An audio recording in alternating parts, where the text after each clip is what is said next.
Bismillahirrahmanirrahim. Halo, Assalamualaikum warahmatullahi wabarakatuh.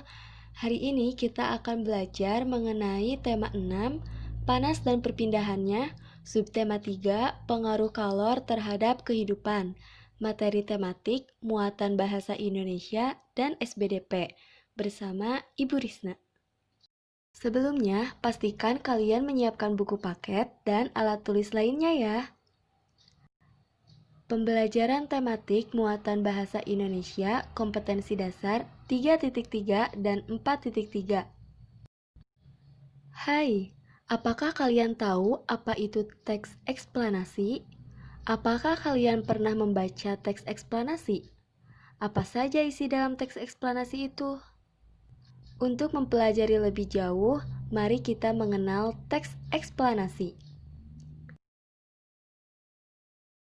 Teks eksplanasi adalah teks yang menjelaskan mengenai berbagai fenomena alam, sosial, dan budaya yang terjadi di sekitar kita.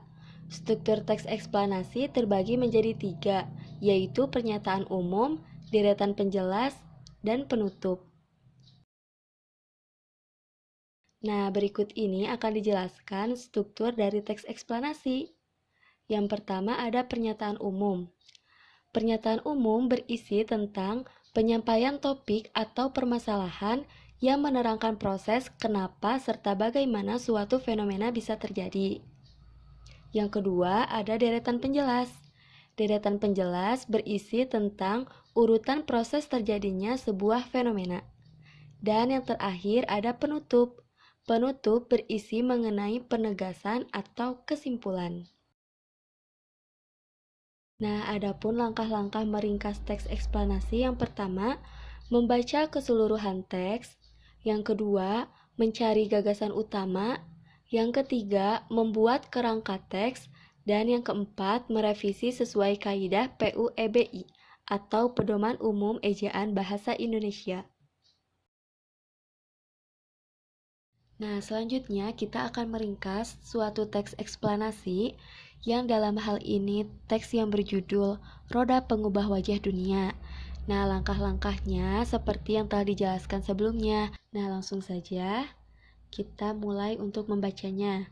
Agar lebih efektif, kita dapat membaca per paragraf dan langsung menuliskan hal-hal penting dari setiap paragrafnya.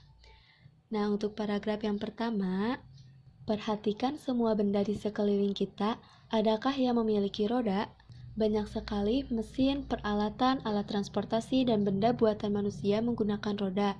Roda merupakan salah satu penemuan terbesar manusia yang membuat semua pekerjaan menjadi lebih mudah. Nah, berdasarkan paragraf pertama, gagasan utama ataupun gagasan pokok atau hal penting dari paragraf pertama terdapat pada kalimat terakhir, yaitu roda merupakan salah satu penemuan terbesar manusia yang membuat semua pekerjaan menjadi lebih mudah. Nah, selanjutnya kita kepada paragraf yang kedua. Awalnya, roda dibuat oleh ahli menggunakan mesin pemintal. Peninggalan roda paling tua berasal dari Mesopotamia yang digunakan untuk kendaraan di sekitar tahun 3000 sebelum Masehi. Kemudian muncul juga di Tiongkok, Arab, Eropa, dan belahan dunia lainnya. Perkembangan roda dimulai dari bentuk sederhana berupa balok kayu yang digulingkan, kemudian diubah menjadi potongan melintang balok kayu, roda bundar utuh dengan pasak di tengahnya, hingga roda berjari-jari.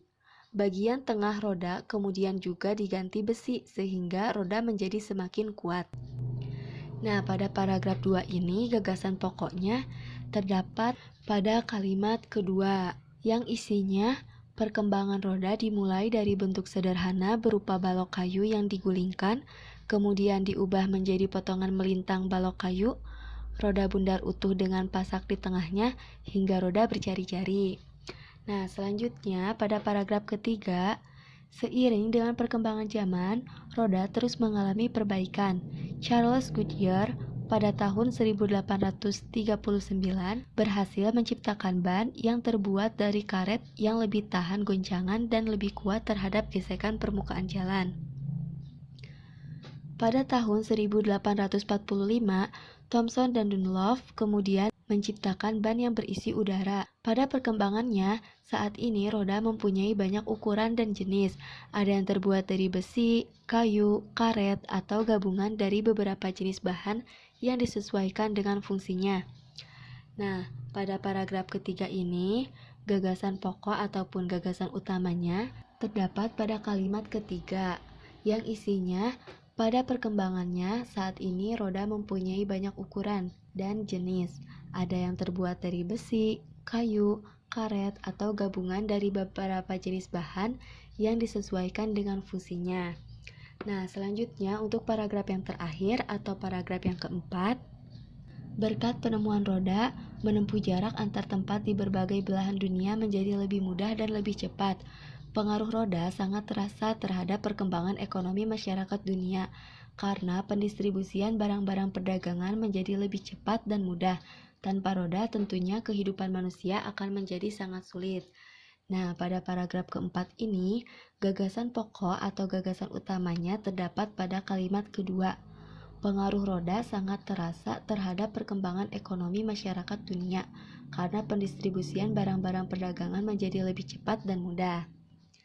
Nah, sehingga ringkasan dari teks eksplanasi tersebut menjadi satu paragraf seperti berikut ini. Roda merupakan salah satu penemuan terbesar manusia yang membuat semua pekerjaan menjadi lebih mudah. Perkembangan roda dimulai dari bentuk sederhana berupa balok kayu yang digulingkan, kemudian diubah menjadi potongan melintang balok kayu, roda bundar utuh dengan pasak di tengahnya, hingga roda berjari-jari. Saat ini roda mempunyai banyak ukuran dan jenis. Ada yang terbuat dari besi, kayu, karet, atau gabungan dari beberapa jenis bahan yang disesuaikan dengan fungsinya. Pengaruh roda sangat terasa terhadap perkembangan ekonomi masyarakat dunia, karena pendistribusian barang-barang menjadi lebih cepat dan juga lebih mudah. Nah, itu adalah ringkasan teks eksplanasi dari teks yang berjudul Roda Pengubah Wajah Dunia. Nah, selanjutnya, untuk mengetahui kemampuan anak-anak dalam mengenal suatu teks eksplanasi, maka perlu berlatih meringkas suatu teks eksplanasi yang terdapat dalam media cetak, yang dalam hal ini terdapat pada buku tema 6, halaman 146. Alhamdulillah, selesai sudah mengenai materi muatan bahasa Indonesia.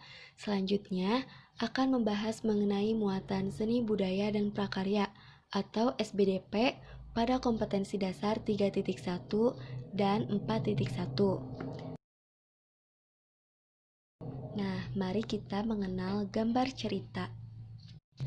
Gambar cerita merupakan media penyampaian pesan agar seseorang yang melihatnya memahami maksud dari cerita atau bacaan yang disajikan. Gambar cerita disebut juga sebagai gambar ilustrasi. Tujuan gambar cerita dibuat yaitu untuk memperjelas, memperkuat, memperindah, memperkaya, dan menerangkan beraneka bentuk karya tulis seperti cerita pendek ataupun puisi. Gambar cerita sering ditemukan dalam buku cerita, seperti pada buku Maling Kundang. Lalu ada juga majalah, seperti pada majalah Bobo, dan buku pelajaran. Poster dan brosur juga sering disertai gambar cerita agar lebih menarik. Petunjuk cara penggunaan barang pun sering dilengkapi dengan gambar cerita untuk membantu pengguna menggunakannya.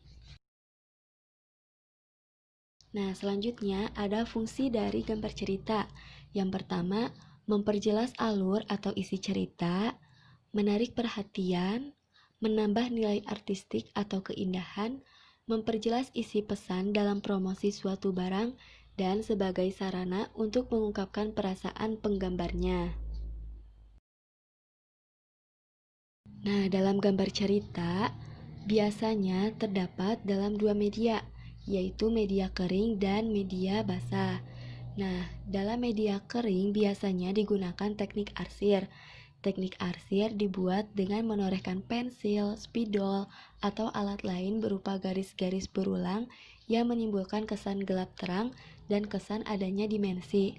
Selain teknik arsir, ada juga teknik blok. Teknik blok adalah teknik menutup gambar dengan menggunakan satu warna, sehingga menimbulkan kesan siluet atau blok. Nah, berikut ini disajikan gambar dari teknik arsir dan teknik blok. Selanjutnya, media yang kedua ada media basah.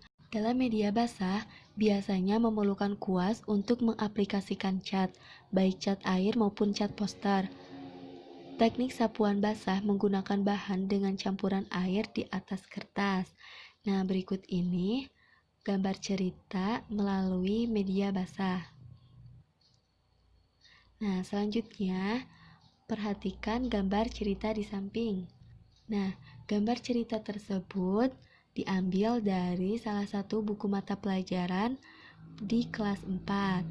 Nah, ceritakan kesan yang kamu tangkap dari gambar cerita itu. Nah, bisa kita lihat ya gambarnya.